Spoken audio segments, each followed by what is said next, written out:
Well, I've been sitting here for several minutes with the candles lit, ready to go, and still pondering, uh, still pondering.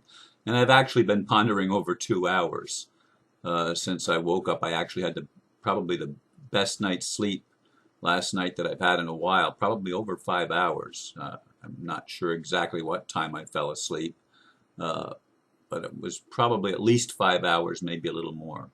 Anyway, the title of this video is Drama, Intrigues, and Complaints. The ambassador made it clear in our conversation that he was not upset with me, though he wanted the drama and intrigue to stop. Because of all the complaints, he was instructed to stop creating programs with me and with Dave Schmidt. He felt he failed with us. I'm sure there are others who rejoice to hear that news. Since 2011, my life has been filled with drama and intrigue. First RuSA, then Swiss Indo, then the Dragon family. I guess it goes with the territory.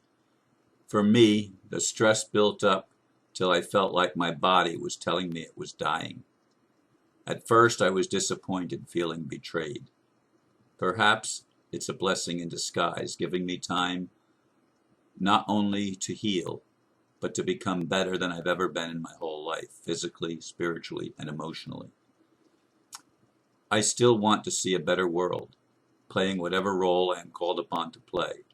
However, helping Ron heal is my first priority. As I was thinking about what I had written, I thought, the intrigue and drama didn't start in 2011. That's just when I started to make my videos.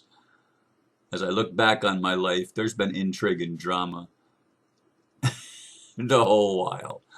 I mean, my life is one of intrigue and drama, whether I like it or not, because I think because I chose to be open and to embrace the paradox and to not put down my negativity. I've always been like a lightning rod, drawing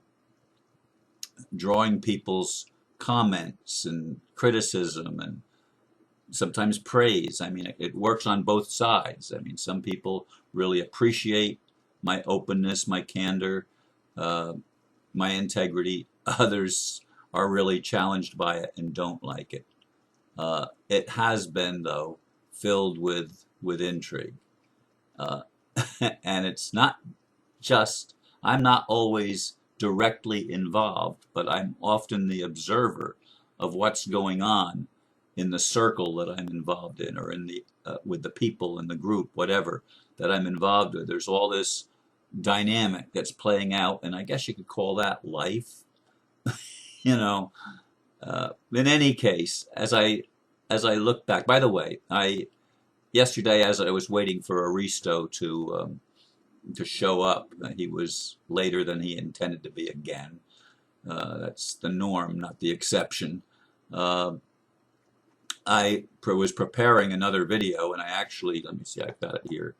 That's not dated. It would have been today's, but I decided to do this other one first. It's Ron Speaks to Chinese Dragon Family Elders. And that was, again, before I talked to the ambassador yesterday morning, which was our first conversation in almost a week. Actually, a one-on-one conversation. Anyway, I looked back over this whole episode with the Dragon family and with the ambassador, and it's just about 11 months ago that I was contacted by the ambassador and developed quite a good relationship with him. I mean, I really, truly, with all my heart, with sincerity, like the guy. I mean, he has shared intimate details of his life with me that I will not, that it would be a betrayal of trust for me to do that, to share some of the things that he has shared with me. And nobody has a need or a right to know. But he's been very open and candid with me, as I have been with him, as I generally am with everybody. I mean, I don't have a whole lot of skeletons in my closet that I'm unwilling to share. And it's good that it's that way. Now, it was in July last year that the family wanted me to go, or the ambassador said the family wanted me to go to China, to Hong Kong and China, that I would have certain things revealed to me then. He revealed to me early on that he felt that I was on a mission and that I didn't even understand my total role that I was here to play. But it would be revealed to me when I went to China. And when it was discovered that I didn't have a U.S. passport, he said, "Ooh, you can't travel on a world passport," which, by the way, was stolen by the Fort Pierce Police Department when I was arrested in September this past year. But in any case, I expedited a passport because they wanted me to leave like that weekend. And, I had to get the passport in a few days. So I paid a lot of money to get that at the request of the family. And I mentally, at first they said I was going to get paid back when I arrived in Hong Kong, and I believe I probably would have. But, of course, that trip, I'm not going to go into the details again. I've said it in earlier videos. If you want to go back and find it and listen, you're welcome to. But the trip never happened. It still hasn't happened, and there's been numerous times since then that I've been supposed to go and travel to China and Hong Kong. In fact, the ambassador himself, during this entire period of time, has not traveled to Hong Kong, though he's been supposed to be over there as well. But none of those trips to Hong Kong with him or with me ever happened. Not in the 11 months, or approximately 11 months, since he and I have been communicating. But I did set a mental thing for myself that I wanted to be paid back by the end of August last year, which reimbursed for the money, and of course that never happened, and I almost was kicked out at that time. There were a lot of people that were telling the ambassador, don't, stop these communication with Ron. He's not the person you thought he was. And so anyway, I dropped it. He did tell me at a few different points that he was going to take care of it out of his own pocket. That never did happen. For whatever reason, I'm not going to go. I'm told certain things that I don't feel it would be appropriate for me to share on a public video. And so I'm not going to. But in any case, I've never been reimbursed, and now as of earlier this week, I was removed from the web page of True Vision of Peace, and Mr. Radagast, Reverend Radagast, is now, I guess, the spokesman for the family, and it's interesting. Let me just see if I can. Let me find that here. I'll open it on this computer. Let's see here. Oh, they created a video on March the 13th, which is just a couple days ago, and the caption or the blurb on that video is, "This video is the first True Value of Peace authentic communication going up on our website at truevisionofpeace.com and here. Here meaning Radagast's personal his personal YouTube channel." And when I read that, I chuckled. Does that mean that all of the communications that I had with the ambassador that were publicly broadcast and put out over the internet, none of them were authentic communications? I mean, that's a slam. And I can't believe that the inner circle, which I used to be part of, no more, that the inner circle totally, without hesitation, turned on me for being in integrity. Now, what was the integrity issue? Here it is. To me, financial tyranny is about debt. I do not consider debt to be legitimate. As a matter of principle, the only legitimate debt is that which is obtained with full disclosure and nothing hidden and between equal parties. In other words, one human being with another human being. A corporation cannot create a legitimate debt with a human being, so they make human beings corporations, is the way they skirt that law or that rule of contracts. But I don't consider debt, most of what we consider debt on this planet is fraud to me. And when I heard that the ambassador was creating 3-year loans in which the borrower had to put up 51% or give the lender 51% what's the term, interest in the business. In other words, they were the controlling interest so that they couldn't sell it and make money. And it was an interest-free loan, so it was Coca-Cola Light, but it was still debt. And this was a red flag for me like crazy. And when I expressed this, then I'm attacking the ambassador. Now, in our conversation yesterday, he explained to me why. And here's his explanation in my words. He has, and I know this is true, he has over the years tried to help a lot of people and given a lot of people money.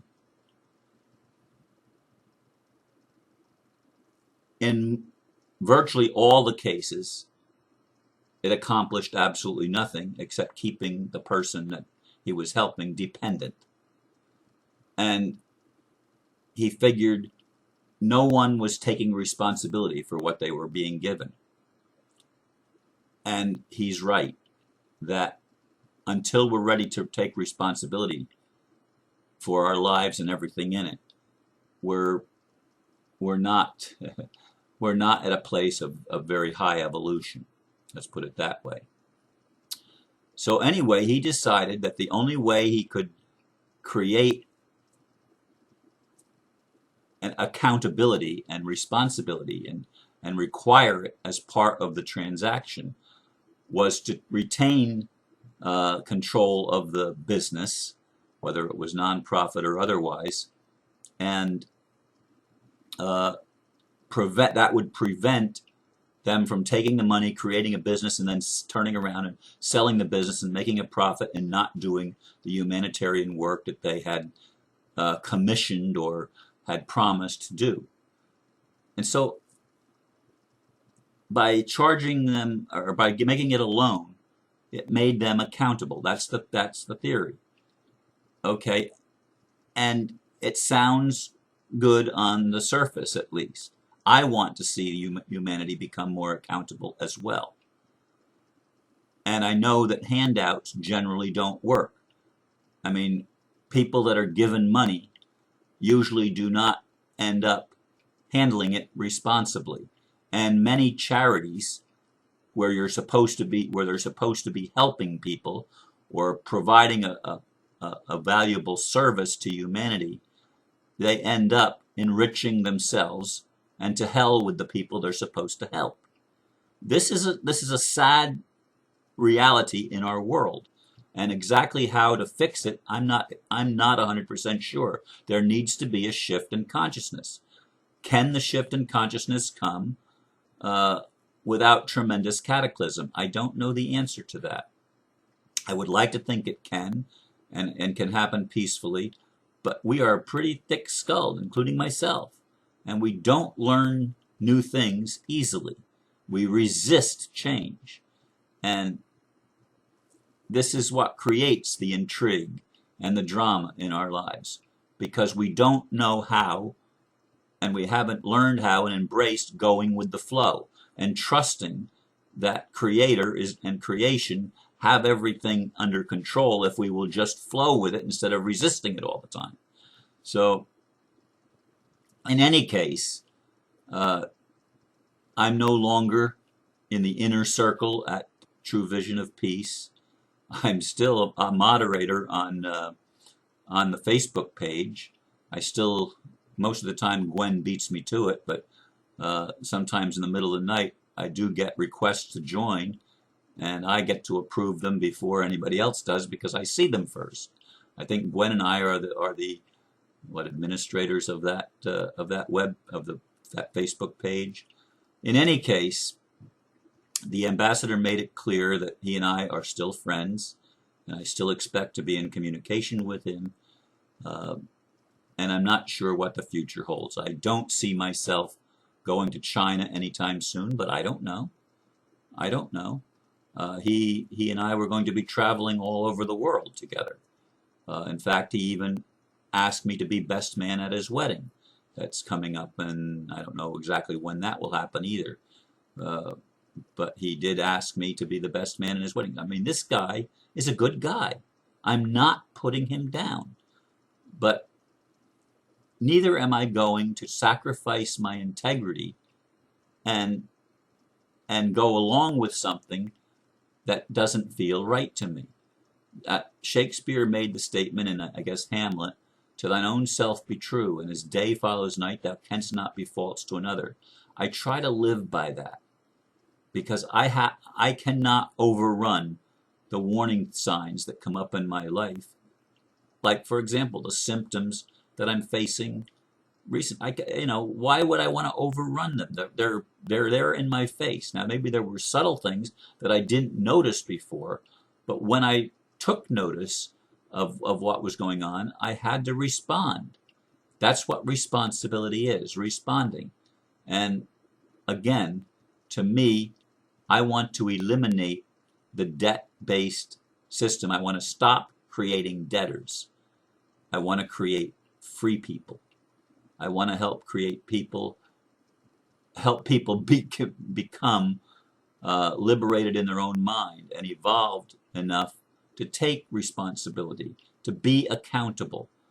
And that's the kind of person that we need to be in our leadership and transitional roles to bring us out of the old paradigm and into the new. And I still expect to play some role in that, although I don't know exactly what it's going to be.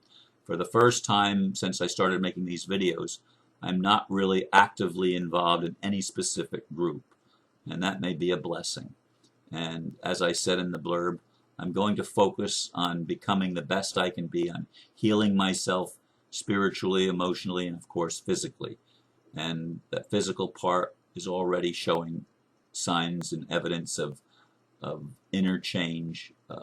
And anyway, that's where I am. And I hope this explanation is helpful to those of you that listen. And thank you very much for listening. So, namaste.